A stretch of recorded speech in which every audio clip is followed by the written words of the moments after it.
네, 사경의 둘째 날입니다. 우리 아이들이 또 아주 감동적인 찬양을 들려주었는데, 저녁 예배가 원래 이렇게 많이 모입니까? 아니면 사경회라서 많이 모인 것입니까? 네, 우리 정광수 집사님, 우리 김정수 집사님, 태능교회는 어떻게 하시고? 네, 정말 반갑습니다. 네, 이런 말씀이 있습니다. 같이 보겠습니다.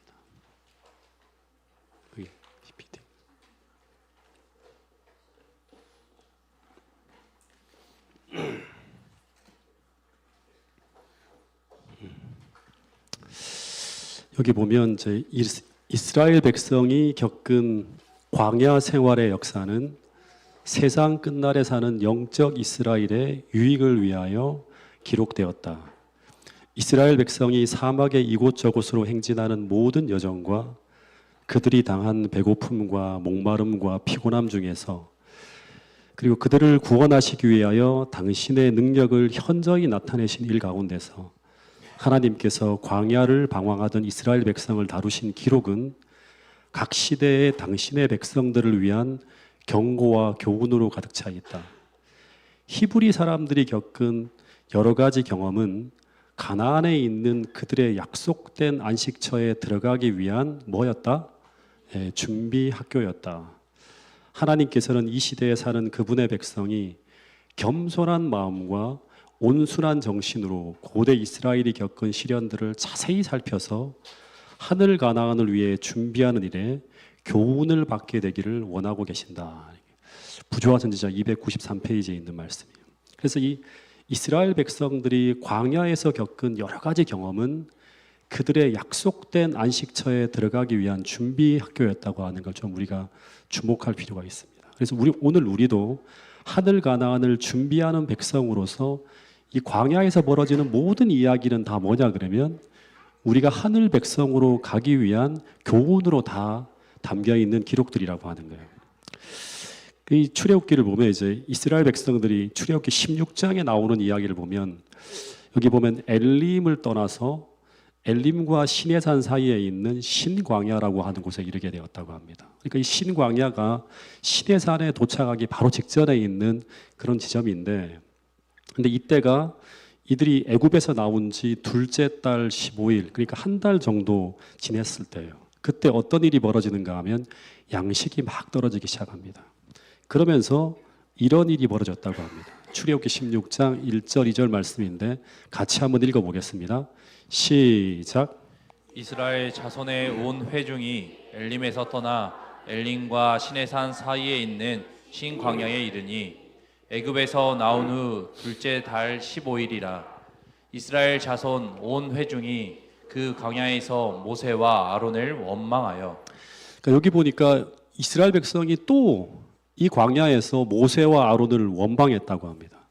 근데 왜 원망했는가 하면 그 다음 3절에 보면 양식이 떨어져 가고 있었기 때문이라고 합니다. 그래서 이들이 뭐라고 하는가 하면 애굽에서 고깃가마에서 배불리 먹던 것을 막 그리워하면서 다시금 애굽으로 돌아가게 해달라고 막 이제 불평하는 그런 이야기가 나옵니다.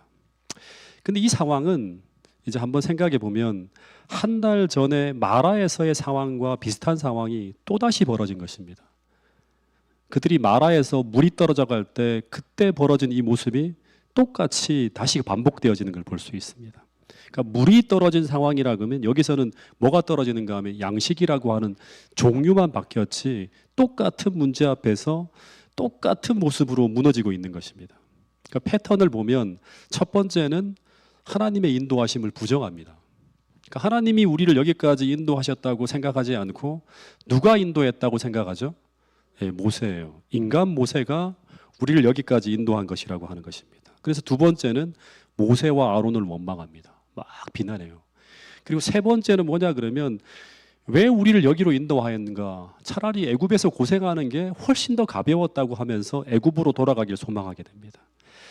근데 이것은 무엇을 의미하는가 하면 이것은 마라의 경험을 통해서 배워야 하는 것을 그들이 거기서 배우지 못했다고 하는 것을 보여주는 장면입니다. 즉 마라의 실패에서 드러난 그 문제들을 이들은 하나님 앞으로 가져가지 않고 있고, 그래서 그 부족한 부분들을 하나님의 은혜로 변화를 받아야 되는데 그런 경험을 하지 못했다고 하는 것을 말해주고 있는 것입니다. 그래서 같은 문제에서 똑같은 실수를 계속 반복합니다. 이게 어디까지 가는가 하면 가데스 바네아까지 똑같은 모습으로 계속 가는 걸 보게 됩니다. 근데 여기서 우리가 좀 한번 생각해 봐야 될 게 뭐냐 그러면 여러분과 저는 어떤 삶의 모습을 살아가고 있는가 하는 거예요. 우리도 똑같은 문제에서 같은 실수를 반복하는 삶을 살아가고 있지 않은가 하는 것입니다. 만약에 이런 모습이 계속 우리 신앙생활에 나타난다고 하면 우리는 오늘 보다 더 진지하게 하나님 앞으로 나가서 우리 신앙 전반을 살펴볼 필요가 있다고 하는 것을 기억할 수 있게 되기를 간절히 바라겠습니다. 이들에게 벌어진 모습을 조금 더 자세히 기록한 글을 보면 부조화 선지자에 보면 이런 기록이 나옵니다. 한번 이 글은 같이 읽어보겠습니다. 시작. 애굽을 떠난 지 한 달이 되었을 때에 그들은 광야에서 처음으로 진을 쳤다. 그들이 준비해온 양식은 떨어지기 시작했다. 광야에는 목초가 부족했으므로 그들의 양떼는 줄어들고 있었다. 이 많은 군중을 먹일 양식을 어떻게 공급할 수 있을까? 의심이 그들의 마음을 가득 채웠다. 그러니까 애굽을 떠난 지 한 달이 되었을 때 처음으로 진을 쳤는데 이때 양식이 떨어지기 시작합니다. 근데 그러면서 이들이 어떤 생각을 하는가 하면 막 양떼들이 줄어들기 시작할 때 이들이 이런 염려를 했다고 합니다. 어떤 염려인가 하면 이 많은 군중을 먹일 양식을 지금 양식은 떨어져 가고 있는데 어떻게 공급할 수 있을까 하면서 의심이 그들의 마음을 가득 채우기 시작했다고 합니다. 그러니까 이 글을 읽어보면 이스라엘 백성들의 문제의 시작이 뭐냐 그러면 염려였어요. 염려. 이 염려한다고 하는 것은 무엇과 동일한가 하면 출애굽기를 보면 하나님을 의심하는 것과 동일합니다. 그러니까 하나님을 의심하기 시작했다고 하는 것입니다. 조금 더 구체적으로 말하면 하나님의 인도하심에 대한 의심. 두 번째는 하나님의 보호와 돌보심을 의심하는 거예요. 더하여서는 하나님이 우리를 진짜 사랑하는 것일까? 여기에 대한 의심이 일어나는 것입니다. 근데 이들이 하나님을 의심하기 시작한 이유가 무엇 때문인가 하면 양식이 줄어들고 있었기 때문이라고 하는 거예요. 네. 근데 이 양식이 이때는 아직 떨어지진 않았죠. 굶지는 않았습니다. 단순히 줄어들기만 하고 있었는데 근데 이들이 이토록 무너지고 있는 이유는 무엇 때문인가 하면 앞일을 미리 예상하면서부터예요. 이 당시 이스라엘 백성들은 한 200만 명이나 되는 엄청난 사람들이 광야로 들어왔어요. 근데 그들이 지금까지 먹은 양식은 어디서 준비한 거죠? 스스로 준비한 거예요. 애굽에서부터 준비한 음식이었어요. 근데 이 음식이 한 달 만에 다 떨어져 가고 있는 것입니다. 그런데 하나님께서 이제 이것이 떨어지면 그 다음 어떤 대책을 세워두셨다고 하는 말씀을 하셔야 되는데 그 이상의 계획을 공개하지 않고 있는 것입니다.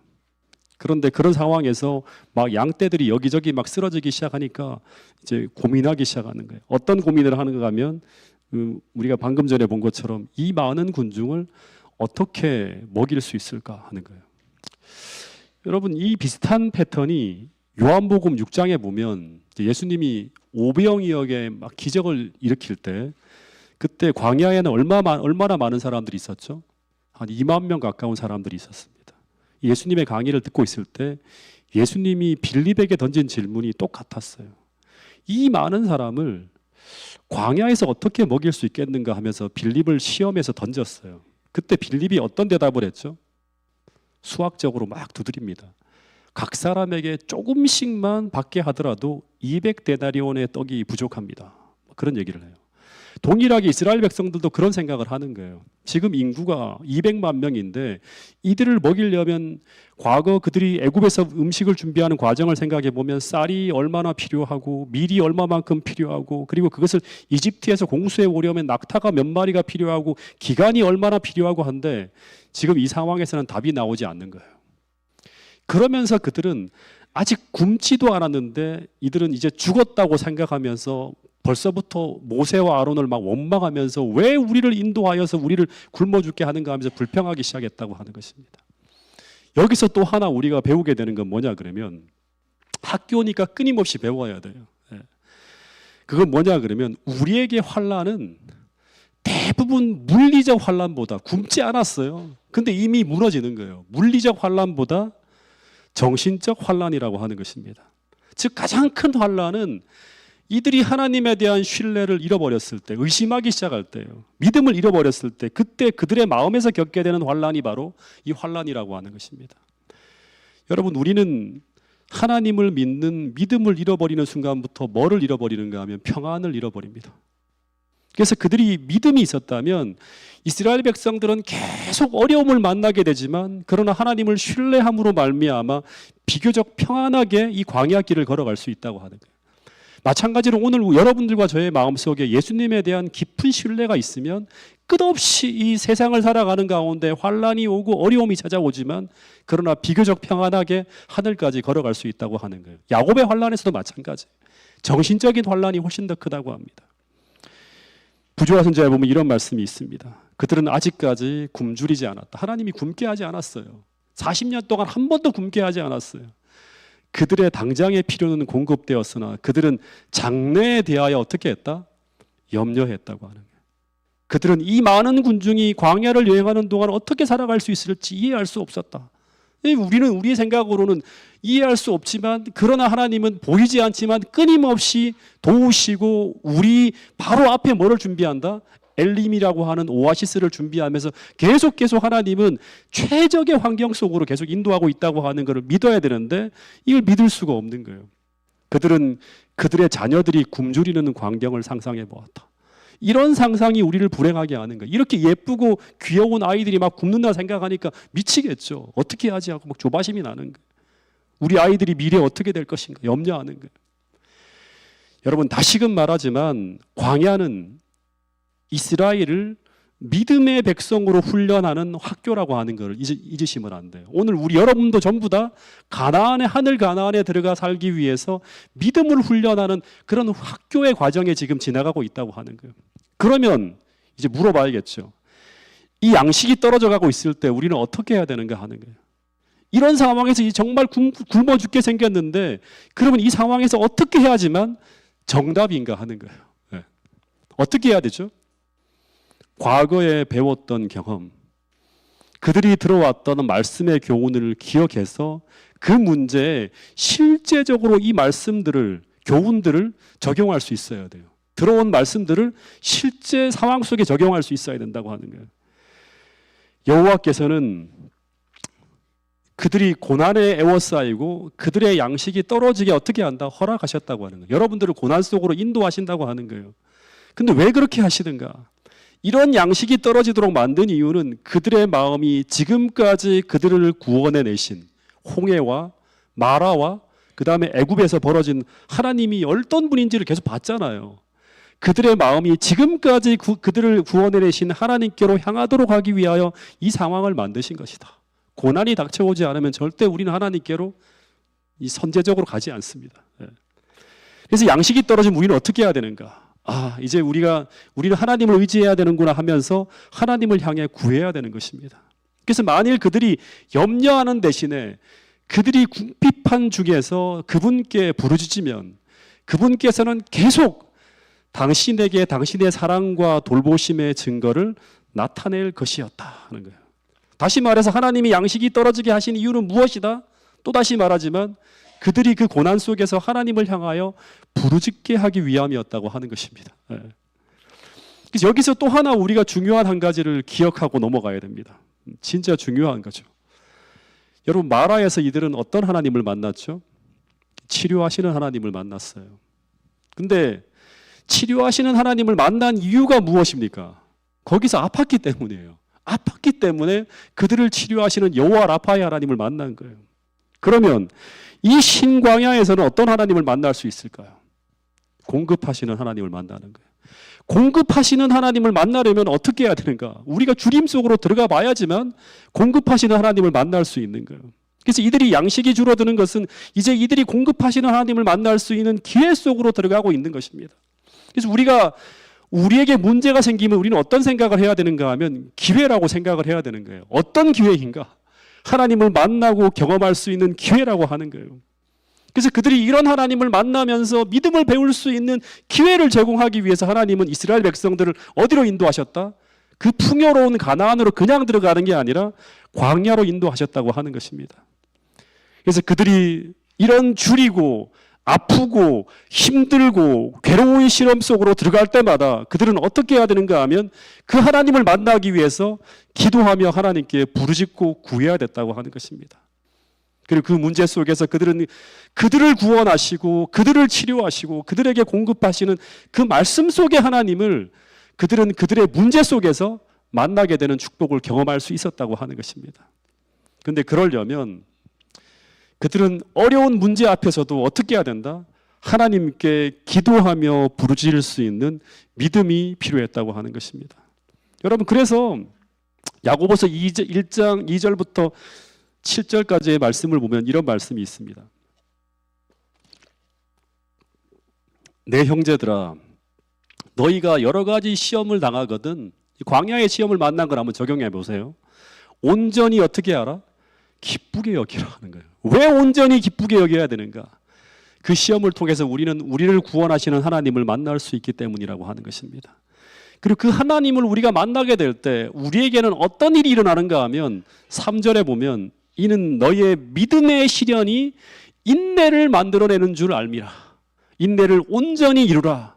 이는 너희로 온전하고 구비하여 조금도 부족함이 없는 믿음의 사람으로 우리를 만들어주는 것이 우리를 광야 시험 속으로 인도하시는 하나님의 섭리였다고 하는 것입니다.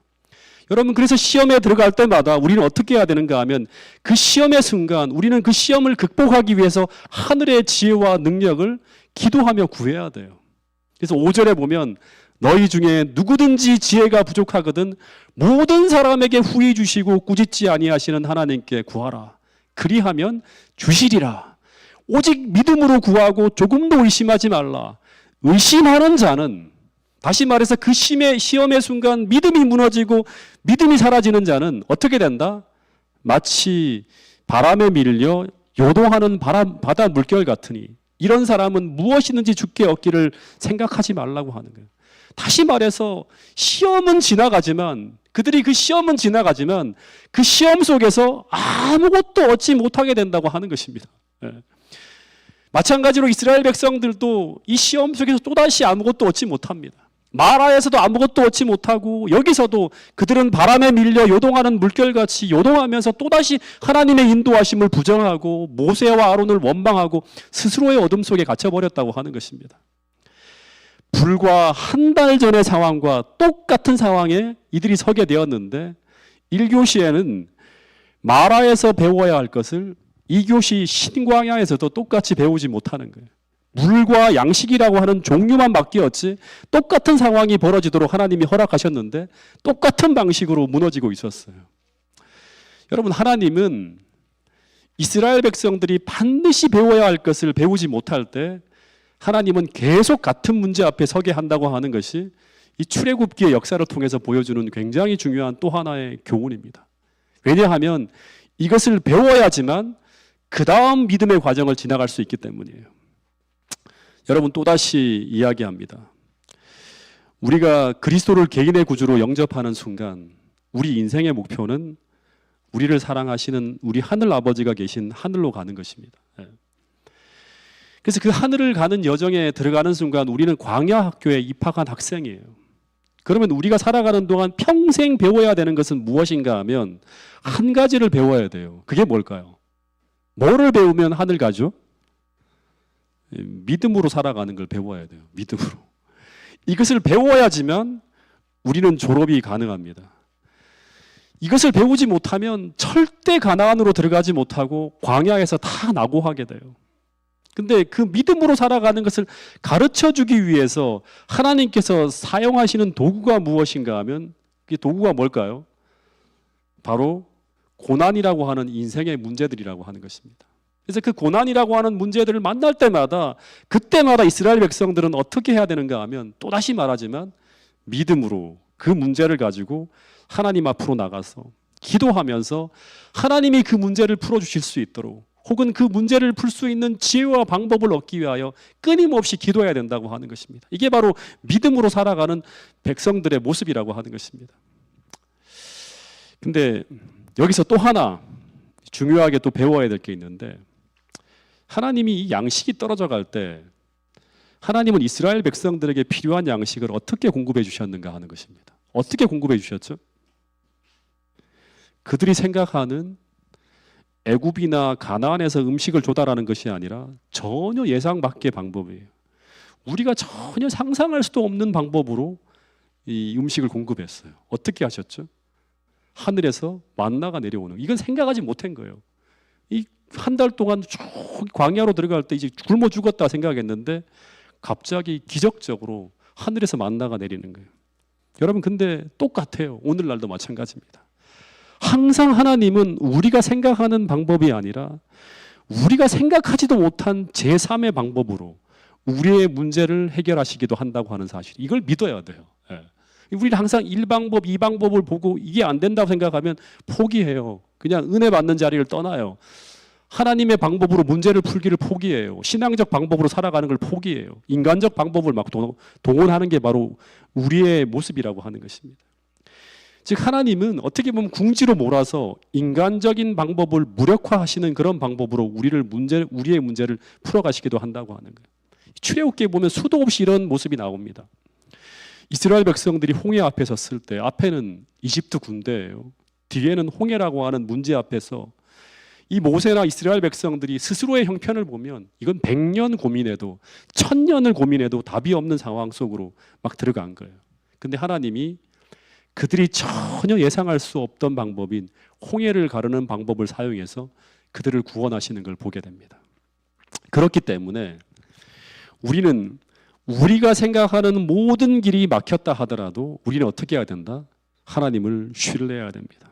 근데 그렇게 하나님을 신뢰할 수만 있다면, 믿을 수만 있다면, 하나님께 모든 문제를 맡기고 기다릴 수만 있다면 그 결과 하나님의 놀라운 영광을 보게 될 수도 있다고 하는 것이 성경의 약속의 말씀입니다.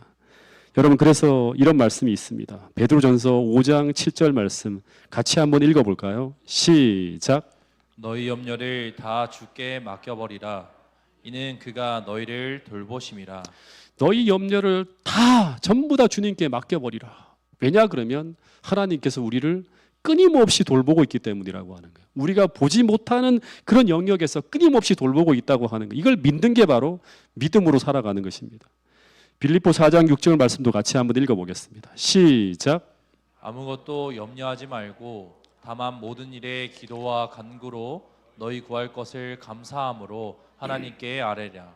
그리하면 모든 지각에 뛰어난 하나님의 평강이 그리스도 예수 안에서 너희 마음과 생각을 지키시리라. 아무것도 염려하지 말아요. 그 일이 어떤 일이든지 양식이 다 떨어져 가고 물이 끊어지고 진짜 내 인생이 완전히 다 망할 것 같은 그런 상황에 닥쳐온다 하더라도 우리는 아무것도 염려하지 말고 내가 지금 걸어가고 있는 이 길이 구름 기둥과 불 기둥의 인도하심 속에 내가 있다고 하면 우리의 모든 문제를 다 어떻게 해야 된다? 기도와 간구로 하나님께 아뢰는 거예요. 그러면 하나님께서 우리를 평강으로 인도해 주신다고 약속하고 있는 것입니다. 언제나 제3의 방법이 있다고 하는 사실을 기억해야 됩니다. 제가 어느 교회에 담임하고 있을 때였습니다. 여기도 지금 방송을 한다고 하니까 제가 실명을 공개하기는 좀 그렇고 어떤 한 집사님이 제가 부임하는 연도에 교회를 나오시게 되었는데 말씀을 너무너무 사랑하시는 분이었어요. 그래서 이분을 통해서 내가 뭔가 큰일을 할 수 있겠다는 생각을 했어요. 그래서 그분을 포함한 몇몇 분들로 꾸려진 제자 훈련을 제가 시작했어요. 한 5명 정도를 모아놓고 기도 제목을 놓고 기도했는데 그분의 제1의 기도 제목이 뭐냐 그러면 정말 이 남편을 인도하는 거예요. 수십 년 동안 기도했는데도 해결이 안 된 이 남편분을 인도하는 거예요. 두 번째는 뭐냐 그러면 너무너무 전도하고 싶대요. 이 새로운 영혼을 구원하기 위해서 복음을 전하는 것이 이분의 기도 제목이었어요. 근데 이분의 남편분이 농심에서 이제 하여튼 뭐 고위직까지 올라가시다가 사장으로 올라가는 코스에서 중간에 뭐 어떻게 정치적인 문제로 그 기업에서 문제가 생겨 이분이 명예퇴직을 해서 집에 계시는 분이었어요. 제가 한 번은 방문을 했는데 이야기를 나눠보니까요 전도가 불가능한 분이었어요. 그냥 뭐 전혀 이런 빈틈도 안 보이는 거예요. 그래도 기도하면서 이 남편분을 전도할 수 있도록 길을 열어달라고 계속 기도했는데 근데 기도하는 중에 이분이 제가 3월에 부임했고 이분이 3월 달에 교회를 나오셨어요. 그런데 한 5월 달쯤 4월인가 5월쯤에 이분이 갑자기 병원에 검사를 했는데 이상한 것이 보인다고 하면서 조직 검사를 하고 이제 결과를 보러 간다고 하면서 기도해 주십시오 하고 저한테 문자가 온 거예요. 근데 당시 교회 형편과 그 가정 형편상 절대 나쁜 결과가 나오면 안 되는 상황이었습니다. 왜냐하면 남편을 전도해야 되는데 교회를 다니기 시작하면서 갑자기 암이 발병하면 누가 교회를 다니겠어요? 그런 결과가 나오면 절대 안 되는 거예요. 모든 게 다 숲으로 돌아가는 거예요. 절대 암이 안 나올 거라고 확신하고 잠깐 기도했습니다. 근데 검사 결과 유방암 3기였어요. 유방에서 암이 겨드랑이 쪽으로 다 번져가지고 전이가 많이 되어진 상태였고, 암의 종류가 굉장히 나쁜 종류라서 특성이 있는가 봐요. 굉장히 상황이 안 좋게 나온 거예요. 그래서 1년 동안 이분이 8차례, 9차례 항암을 하고 수십 차례 방사선 치료가 이어지는 굉장히 길고 고통스러운 시간이 쭉 지나갑니다. 근데 그 과정 속에서 어떻게 일이 벌어졌는가 하면, 이 남편이 아내의 발병 소식을 듣고 이분이 어떤 생각을 하는가 하면, 내가 아내를 위해서 해줄 수 있는 게 무엇일까 고민하며 생각했는데, 이분이 처음에는 술, 담배를 끊는 것이 아내가 원하는 일이라 생각해 술, 담배를 바로 끊어버립니다. 거의 막 술을 매일같이 마시는 분이었어요. 또 하나가, 이 아내의 소원이 이전에 소원이 있다고 하면서 매번 얘기한 게 뭐냐 그러면 목사님과 성경 공부를 하는 것이라는 걸 알게 돼요. 그래서 이분이 아내가 발병한 그 다음부터 이 남편분이 저를 불러서 그 집에 들어가 성경 공부를 시작했는데, 몇 달 공부하면서 이분이 침례를 결심하고 침례를 받은 후에 바로 몇 년 뒤에 집사 안수를 받고, 왜냐 그러면 한 주도 안 빠져요. 교회 일을 다 성실하게 합니다, 이분이. 그 뒤에 이분이 너무 꼼꼼하셔갖고 교회 재무로, 그리고 아주 기둥 같은 분으로 신실하게 믿음으로 성장하는 모습을 보게 됩니다. 그리고 이 집사님이 발병하면서 또 어떤 일이 벌어지는가 하면, 큰 딸과 막내 아들까지 다 교회를 다니게 됩니다. 그리고 이 집사님의 소원이 또 한 가지가 뭐냐 그러면 전도하는 것이었죠. 실제 이 집사님이 회복되신 후에요, 1년 후에 이분이 감사하는 마음으로 건강 기별을 전하고 싶어서 채식 요리를 세미나를 이분 자신의 집에서 하게 돼요. 유방암 카페에다가 광고를 합니다. 근데 너무나 많은 분들이 몰려가고, 한 40명이 몰려가고 집이 아니라 교회로 옮기기 시작합니다. 그리고 나중에는 그 숫자가 너무 많아져 갖고 재임연수원을 빌려서 60여 명의 구도자를 모시고 힐링 세미나를 열기도 합니다. 그러기를 몇 년 동안 이 집사님의 수고로 수많은 사람들이 교회를 찾아오고 많은 사람들이 침례를 받는 일이 벌어집니다. 우리가 생각할 때는 남편을 전도하기 위해, 복음을 전하기 위해 이분은 절대로 암에 걸리지 말아야 되고 형통하고 잘 되어야 된다고 생각을 했는데, 이 우리 생각이죠. 그런 일이 벌어지면 어떻게 될까요? 실망하고 좌절하는 거예요. 근데 하나님은 전혀 다른 제3의 방법으로 남편을 구원하고 그분을 통해 더 많은 분들에게 복음을 전하는 길을 열어가셨다고 하는 거예요. 이게 우리의 생각과 하나님의 생각이 다른 거예요. 비록 아픈 일이 벌어지지만 하나님께서 보실 때는 더 큰 일을 만들어가기 위해서 그 모든 일들을 계획하신 거예요. 그래서 우리는 어떻게 해야 된다? 어떤 순간에도 항상 기뻐하고 쉬지 말고 기도하고. 왜 기도해야 돼요? 이 상황을 이 프레임에 갇히지 않고 이 상황을 새로운 말씀으로 리프레임을 해야 되는 거예요. 네. 그리고 범사에 감사하는 인생을 살아가야 된다고 하는 것입니다. 왜냐하면 내가 겪고 있는 그것이 어떤 축복이 되어 돌아올지 아무도 모르기 때문에 끝까지 믿음으로 하나님을 따라가야 되는 것이에요. 네. 여러분, 이런 믿음을 가진 사람들이 가득 찬 공동체가 우리 공릉동 교회가 될 수 있기를 간절히 바라겠습니다. 어쨌든 당시 이스라엘 백성들은 하나님을 신뢰하지 않고 당장의 어려움 때문에 장래에 벌어질 일을 미리 막 염려하면서 믿음을 잃고 있었어요. 그러면서 이스라엘 백성들은 사단이 원하고 바라는 방향으로 막 끌려가기 시작하는 거예요. 믿음을 잃어버리면 교회를 다니지만 사단이 원하는 방향으로 막 끌려가면서 엄청나게 불행한 일들을 겪게 되고 또 공동체에 어려움을 줄 수 있습니다. 그래서 하나님께서 이런 이스라엘 백성들을 또 가르쳐야 돼요. 또다시 교훈하고 가르치기 위해서 선택하신 방법이 무엇인가? 이 신광야에서 두 가지를 선택하십니다. 교육, 교보제로. 그게 바로 뭐냐 그러면 만나와 안식일이라는 거예요. 네. 이 4절에 보면 그때 이스라엘 백성들이 불평하고 원망하고 있을 그때 하나님은 모세에게 이르기를, 내가 너희를 위하여 하늘에서 양식이 없다고 고민하니까 비같이 내리리니 백성이 나가서 일용할 것을 날마다 거둘 것이라고 하는 놀라운 어떤 그런 지시가 내려집니다. 근데 이 본문에 보면 이같이 하여란 말이 있죠. 다시 말해 만나를 내리시고 이스라엘 백성들은 매일 하늘에서 내리는 이 일용할 양식을 거두는 이 일을 통해 하나님은 뭐를 시험한다? 뭐를 시험한다? 그들이 하나님의 율법을 준행하나 아니하나를 시험하겠다고 또 말씀하십니다. 또 테스트한다고 하는 거예요. 광야는 학교예요. 모의고사를 치는 거예요, 계속. 여러분 물어볼게요. 당시 이스라엘 백성들이 하나님의 율법을 준행하려면 그들에게 무엇이 있어야 될까요? 한 가지 답을 하면 거의 다 맞습니다. 뭐가 있어야 되죠? 믿음이 있어야 됩니다. 믿음. 여러분 기억하셔야 돼요. 하나님을 신뢰할 수 있어야지만 우리는 하나님의 율법을 지킬 수 있습니다.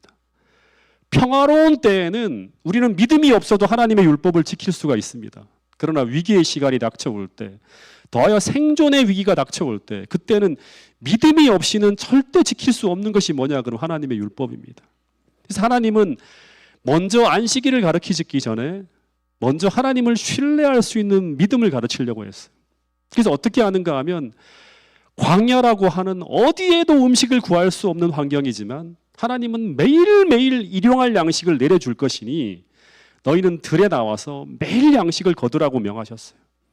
근데 아무리 많은 양이 만나에 쏟아진다 하더라도 이들이 매일매일 거둘 수 있는 최대의 양이 정해져 있습니다. 그게 뭐죠? 한 사람이 최대로 거둘 수 있는 게 뭐냐 그러면 하루 먹을 수 있을 만큼의 분량이었어요. 한 오멜이라고 하거든요. 그래서 이들이 만약 내일 만나가 안 내리면 어떻게 하지 하면서 그들이 하나님의 약속을 의심하면 어떤 일이 벌어질까요? 네. 이 일용할 양식이 아닌 이틀치, 사흘치 양식을 막 거두어서 그 만나를 집에 막 쌓아두는 일이 벌어질 수 있겠죠. 근데 그러면 어떤 일이 벌어질까요? 이 만나는 특성상 하루 이상 보관이 안 되는 식물이었어요. 저장이 안 되는 거예요. 하루가 지난 만나는 썩어서 먹을 수가 없는 거예요. 그래서 이들은 매일매일 하나님이 내려주시는 그 만나를 거두어야 생존이 가능한 그런 삶을 40년 동안 막 살아가요. 계속 반복하며 살아갑니다. 근데 이런 일을 통해서 하나님께서 이스라엘 백성들에게 무엇을 가르치려고 했을까요? 비록 또다시 말하지만 광야라고 하는 불모의 환경이지만 우리가 구름 기둥과 불 기둥만 따라서 매일매일 순종하며 살아가면 그 환경과 상황이 비록 최악의 상황이라 하더라도 그 길에는 우리가 걸어가는 그 길에는 매일매일 이 하나님의 은혜로운 축복이 또 돌보심이 쏟아지고 그래서 우리는 생존할 수 있고 우리는 넉넉하게 광야라고 하는 환경을 극복하며 살아갈 수 있다고 하는 것을 40년 동안 매일매일 배우며 살아가는 거예요. 똑같아요. 아무리 경제 위기가 닥치고 막 세상이 온통 다 우리가 살아갈 수 없는 그런 환경으로 바뀐다 하더라도 우리가 구름 기둥과 불 기둥만을 따라서 매일매일 순종하며 믿음으로 살아가면 비록 그 환경과 상황이 최악이라 하더라도 우리는 하나님의 넉넉한 은혜와 돌보심 속에서 끊임없이 생존할 수 있는 그런 기적의 역사가 펼쳐진다고 하는 것이 이 광야의 이야기를 통해서 우리에게 가르쳐주는 중요한 교훈이라고 하는 것입니다. 또 하나 이 만나를 통해 가르쳐 주신 또 하나의 중요한 교훈이 뭐냐 그러면 이 만나가 특별한 주기로 내립니다. 그 22절에 보면 평소에는 매일매일 만나가 하루 분량으로 내리다가 금요일 예비일에는 평소와 다르게 2배가 내려줍니다. 그리고 하나님은 이 금요일에는 이틀치의 만나를 거두라고 명합니다. 근데 이틀치의 만나를 거두어야 되는 이유가 무엇 때문인가 하면 그 다음 날이 안식일이기 때문에 안식일에는 만나가 내리지 않는다. 그래서 안식일에는 만나를 거두러 나가지 말라 이제 하는 거예요. 근데 또 기적이 벌어집니다. 어떤 기적이 벌어지죠? 평소에는 하루만 지나면 만나가 막 썩어서 막 벌레가 나는데 똑같은 기후, 똑같은 장소에 보관하는데 24절에 보면 이 안식일에만큼은 썩지 않는 기적이 벌어집니다. 이 기적을 보면서 그들은 무엇을 생각하게 되었을까? 계속 교육이잖아요. 끝없이 교육을 통해서 메시지를 전하는 거예요. 첫 번째는 하나님의 기적적 돌보심은 매일매일 우리 일상 속에 임하고 있다고 하는 걸 배우는 거예요. 아, 하나님이 끝없이 우리를 돌보시는구나. 또 하나는 뭐예요? 안식일의 신성성입니다. 즉 하나님의 계명을 신실히 지키는 자에 하나님은 어떻게 하신다? 임재의 기적으로 그들을 지키시고 돌보셨어. 그들이 하나님께 순종하며 살아갈 수 있도록 끊임없이 은혜로 이끄신다고 하는 걸 보여주는 거예요. 그들의 생활을 지켜주고 그들의 삶을 지켜주면서 기적적으로 하나님께서 계속 임재하신다고 하는 거예요. 근데 이 16장 처음부터 끝까지를 쭉 읽어보면 하나님은 이것을 시험했다고 합니다. 무엇을 시험했는가 하면 이들이 하나님의 이런 돌보심과 보호를 믿음으로 말미암아 이 안식일에 거두어야 될 일용할 양식을 거두지 않고 멈출 수 있는지를 통해서 하나님은 이스라엘 백성들이 율법을 지키는지 아니 지키는지를 시험하겠다고 했다고 합니다. 예, 이거 세 가지의 이제 어떤 그런 이 의미가 담겨 있는데, 첫 번째는 이 율법을 지키는 것은 또다시 말하지만요, 오직 하나님을 믿는 믿음이 있는 자만이 지킬 수 있다고 하는 걸 보여주는 거예요. 즉 안식일에 나의 일을 멈추어도 주님께서 당신을 믿는 믿음으로 살아가는 우리를 반드시 지키시고 돌보신다고 하는 것을 믿는 믿음을 소유한 자만이 지킬 수 있는 게 뭐냐 그러면 이 율법이에요. 예. 이게 없으면 지킬 수가 없습니다. 평소에는 괜찮지만 진짜 위기가 닥쳤을 때, 정말 나의 것을 포기해야 될 때, 그럴 때 하나님을 신뢰할 수 있는가가 이제 드러나는 거예요. 믿음이 없으면 하나님의 율법을 지킬 수가 없습니다. 두 번째는 안식일과 만나는 밀접한 관련이 있다고 하는 거예요. 즉 먹고 사는 문제와 안식일 문제가 연결되어져 있다고 하는 거예요. 이게 출애굽기 16장의 교훈을 통해서 보여주는 거예요. 여러분 특별히 마지막 계시록 13장을 보면 짐승의 표가 강요되어질 때, 그때 매매권이 안식일 준수와 연결되어져서 나타나는 것을 우리는 볼 수 있습니다. 그래서 우리에게 이 믿음이 없다면 우리는 먹고 살기 위해서 어떻게 할까요? 짐승의 표를 받게 돼요. 이 명명백백한 거예요. 믿음이 없으면 지킬 수가 없는 거예요. 그리고 생존과 생계와 연결되어져서 이 안식일과 만나는 같이 연결되어 나타나는 걸 볼 수 있습니다. 세 번째, 하나님은 이스라엘 백성들이 율법을 지키는 자인지 아닌지를 시험하기 위해서 안식일 계명을 통해서 시험했다고 합니다. 즉 안식일 계명 하나를 통해서 그들이 모든 율법을 지키는 사람인지를 시험한다고 하는 거예요. 근데 이것도 마찬가지로 마치 마지막 때 안식일 계명을 통해서 우리가 마지막 하늘 가는 믿음을 테스트하는 것과 마찬가지죠.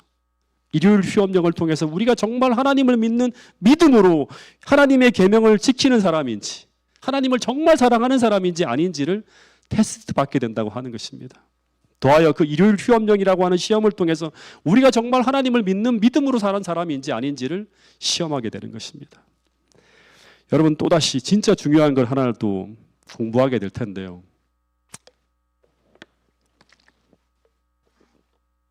이 하나님이 이스라엘 백성들에게 식량 위기가 닥쳐왔을 때, 여러분 우리에게도 앞으로 막 그런 일이 닥칠 가능성이 상당히 많습니다. 지금 경제 상황이나 세상 돌아가는 걸 보면 이 식량 위기의 때 하나님의 해결책이 출애굽기 16장 4절에 주어졌는데, 본문을 보면 하나님은 이스라엘 백성들에게 광야 어디에 가서 식량을 구하라 혹은 어디에 가서 재배를 하라고 하시는 게 아니라 하나님께서 직접 하늘에서 아침마다 진사면의 비처럼 식량을 내려주시겠다고 말씀하고 있습니다.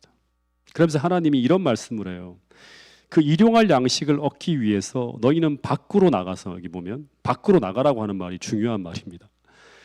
날마다 필요한 만큼을, 그러니까 일용할 만큼을 매일매일 거두라고 하셨어요. 이 성경에 보면 이 부분을 어떻게 표현하고 있는가 하면 go out, 이 텐트 안에 있는 게 아니라 go out, 밖으로 나가서, 그 다음에 gather, 모으라고 합니다. 얼만큼을 모아야 되는가 하면 days portion이라고 해서 하루의 분량을. 언제 모아야 되는가 하면 every day예요. 매일매일 모으라는 거예요. 그래서 하나님은 광야의 양식을 비처럼 공급해 주시지만 그 양식은 절대 천막 안에 머물러 있으면 얻지 못하도록 되어 있다고 하는 거예요. 왜냐하면 이 만나라고 하는 게 천막 안으로 내리는 것이 아니라 어디로 내린다? 천막 바뀐 진 사면에 내려집니다. 그래서 그들이 매일의 생존을 위해서 어떤 수고를 해야 되는가 하면 매일같이 밖으로 나가서 그 고우아웃 하는 거죠. 날마다 매일에 필요한 양을 스스로의 힘으로 거둬야지만 생존할 수 있는 거예요. 근데 여기에 하늘 가나안을 향해 나가는 우리가 반드시 배워야 될 정말 중요한 교훈이 담겨 있음을 저는 보게 되었습니다. 여러분 하나님은 매일매일 풍성하게 우리가 살아가는데 굶주리지 않도록 날마다 하늘의 축복과 도움을 제한 없이 내려주시지만, 그러나 우리가 그 양식을 거두기 위해 노력하지 않으면 우리는 날마다 어떻게 될 수 있다?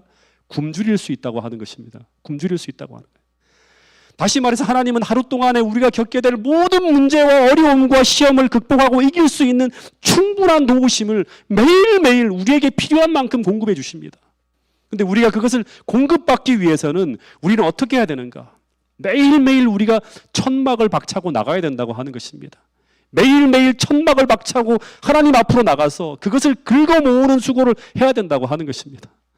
다시 말해 이 말은 하나님께서 우리에게 주시는 많은 축복과 도움 중에는 우리가 수고하지 않고 가만히 있으면 받을 수 없는 것들이 있다고 하는 것입니다.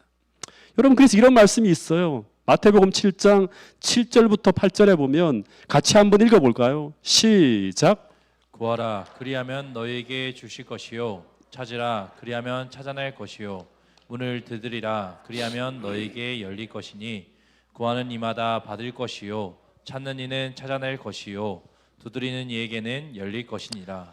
여기 보면 구하는 이가 받고 찾는 이가 찾아내고 두드리는 이에게 열리지, 구하지 않고 찾지 않고 두드리지 않는 사람은, 텐트 안에만 그냥 머물러 있는 사람은 절대 하늘의 풍성한 축복을 찾지도 받지도 못할 수 있다고 하는 것입니다. 여러분, 이런 말씀은 수도 없이 나옵니다. 야고보서 4장 2절에도 보면 너희가 얻지 못함은 구하지 아니함이요라고 말씀하고 있는 것입니다. 오늘날 수많은 사람들이요 이런 말을 합니다.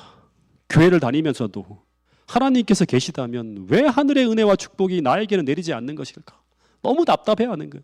왜 나는 이렇게 메마른 삶을 살아가고 있는 것일까? 심지어 교회를 다녀도 별 의미가 없는 것 같다고 하는 그런 이야기를 하는 분들이 진짜 많습니다. 여러분, 실제로 우리가 교회를 다녀도 별 의미 없이 다닐 수도 있습니다. 오늘 우리가 교회는 다니고 있지만 하나님께 구해야 될 것들을 구하지 않고 하나님께 찾아야 될 것들 찾지 않고 하나님을 향하여 두드려야 될 때 두드리지 않음으로 말미암아 하나님의 도움 없이 마치 무신론자처럼 신앙생활을 할 수도 있다고 하는 것입니다. 고아처럼 살아갈 수도 있다고 하는 것입니다. 근데 출애굽기 16장의 말씀을 보면 하나님은 오늘 우리가 수많은 결핍과 문제가 편만한 광야 같은 환경 속을 살아가고 있지만 그러나 그 결핍을 채우고 수많은 문제를 해결할 충분한 은혜와 도움을 우리가 살아가는 진 사면에 매일같이 충분하게 내려주시고 있다고 말씀하고 있습니다.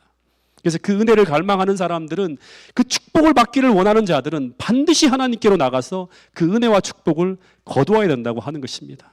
시련을 견딜 은혜와 문제를 풀어갈 지혜를 얼만큼 거둬야 되는가 하면 일용할 만큼 거둬야 된다고 하는 것입니다. 그래서 하나님의 축복을 거두기 위한 수고를 전혀 하지 않으면서 영적 건강과 활력과 그런 것들을 소망하는 사람들이 있다면 그들은 잘못된 신앙생활을 하고 있는 것입니다. 근데 우리가 거둬야 될, 이제 한 6분 정도만 좀 더 하고 제가 마치겠습니다. 한 5분, 6분 정도 남았는데 시간이. 우리가 매일같이 거둬야 될 이 만나는 1차적으로는 뭘까요? 하나님의 말씀을 표상합니다. 신명기 8장 2절에 보면 내 하나님 여호와께서 이 40년 동안에 내게 광야 길을 걷게 하신 것을 기억하라 한 후에 3절에 보면 너를 낮추시며 너를 줄이게 하시며 또 너도 알지 못하며 내 조상들도 알지 못하던 만나를 내게 먹이신 것은, 이 만나를 40년 동안 먹게 한 것은 무엇을 가르치기 위함이닌가 하면 사람이 떡으로만 사는 게 아니요 여호와의 입에서 나오는 모든 말씀으로 사는 줄을 내게 알게 하기 위해서 이렇게 하셨다고 합니다. 그러니까 만나를 주신 이유는 뭐다? 사람이 떡으로 사는 게 아니라 하나님의 말씀으로 산다는 것을 깨닫게 하기 위해서 그렇게 하셨다고 하는 것입니다. 그래서 이 만나는 1차적으로는 하늘로부터 내려오는 생명의 떡인 하나님의 말씀과 유사한 점이 너무나 많습니다. 그래서 오늘 신앙하는 수많은 분들이 영적인 허약함, 나약함, 그리고 영적 질병이 들어서 신앙의 힘을 잃고 있는 많은 이유 중에 하나는 뭐냐 그러면 만나가 충분하게 개인적으로예요. 이 공중 예배만 참석하는 게 아니라 개인적으로 우리에게 공급되고 있지 않기 때문이라고 하는 거예요. 예. 개인적으로 거두는 일이 충분하지 않으면 우리는 이 영적 영양실조에 걸릴 수가 있습니다. 물어볼게요. 영양실조에 걸리면 나타나는 증상 중에 하나가 뭐죠? 힘이 없어요. 그죠? 예, 뭘 해도 힘이 없어요. 한 금식 3일만 해보세요. 힘이 없습니다. 두 번째는 면역 기능이 급격하게 저하되어서 질병에 걸릴 수 있습니다. 마찬가지로 오늘 우리가 하루에 필요한 영적 영양을 섭취하지 못하면 짊어지고 있는 생애의 무게가 갑자기 평소보다 더 무거워집니다. 저도 마찬가지로 말씀을 적게 보고 오늘도 지금 오기 전에 교회 본당에 올라가서 계속 오랜 시간 기도하고 오거든요.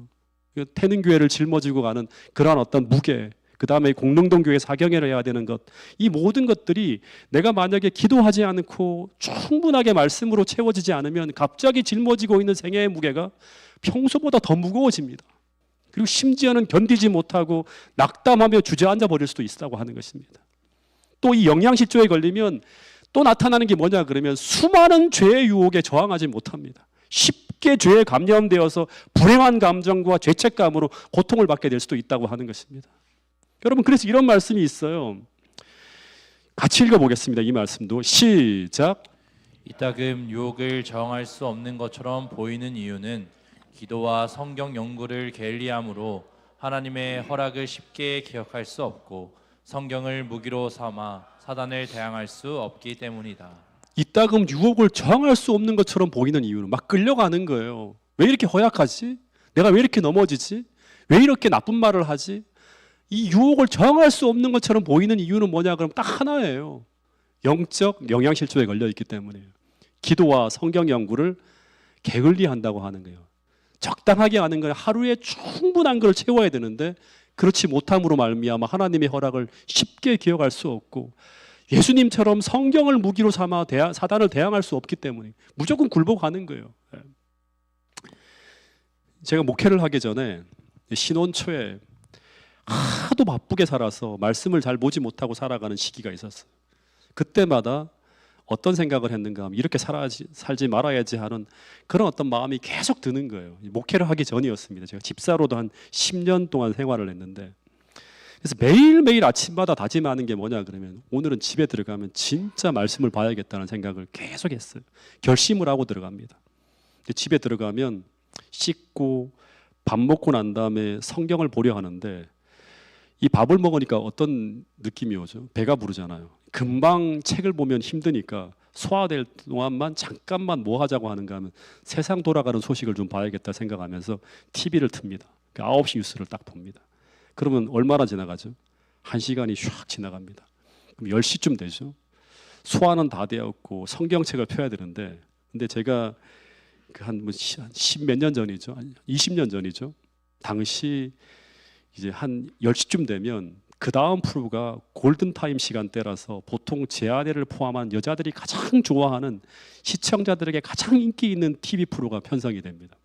제가 이제 어물쩍 아내 옆에 앉아 있다가 여보 TV 끄고 우리 말씀 좀 보자라고 하면 아내가 뭐라고 하면 당신부터 먼저 봐. 나 이거 보고 난 다음에 갈게 그러는 거예요.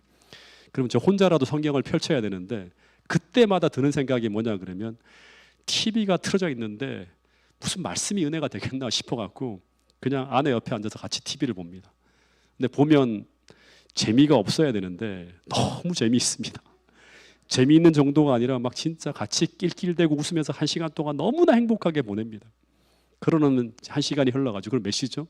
밤 11시가 됩니다. 이러면 정말 허탈해집니다.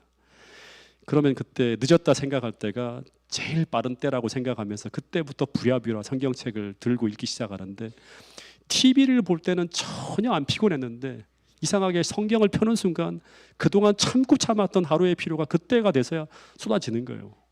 그럼 10분을 못 버텨요. 그럼 세수를 하고서라도 말씀을 봐야 되는데 그때 동시에 떠오르는 생각이 뭐냐 그러면 엘렌 화이트의 건강기별을 보면 하루 8시간의 잠이 건강을 위해 꼭 필요하다는 것과 또 귀에 따갑도록 듣던 것이 뭐냐 그러면 12시 전에 자는 잠이 그 후에 자는 잠에 2배 효과가 있다. 그럼 어떻게 해야 될까?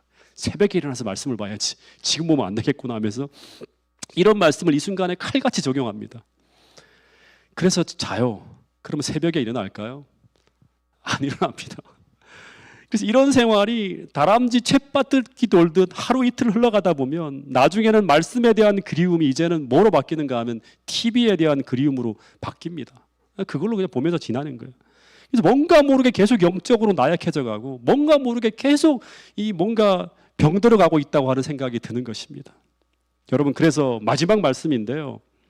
이 출애굽기 16장 14절에 보면 이 만나를 구하기 위해서 언제 진 밖으로 나가야 되는가 하면 언제 나가야 되죠? 새벽에 나가야 되는 거예요. 만나의 특성은 새벽에 이슬과 함께 진사면에 내렸다가 21절에 보면 해가 나면 사라져요. 그때부터 못 거두는 거예요.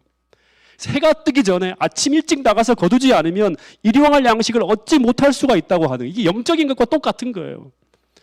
그래서 이스라엘 백성들은 아침에 일어나면 다른 어떤 일보다도 뭐부터 할까요? 일용할 양식을 거두는 일부터 하는 거예요. 만나를 모으는 일부터 하는 거예요. 마찬가지로 우리도 다른 어떤 것이 먼저 이 마음을 점령하기 전에 먼저 하늘 만나로 마음의 창고를 채워야 돼요.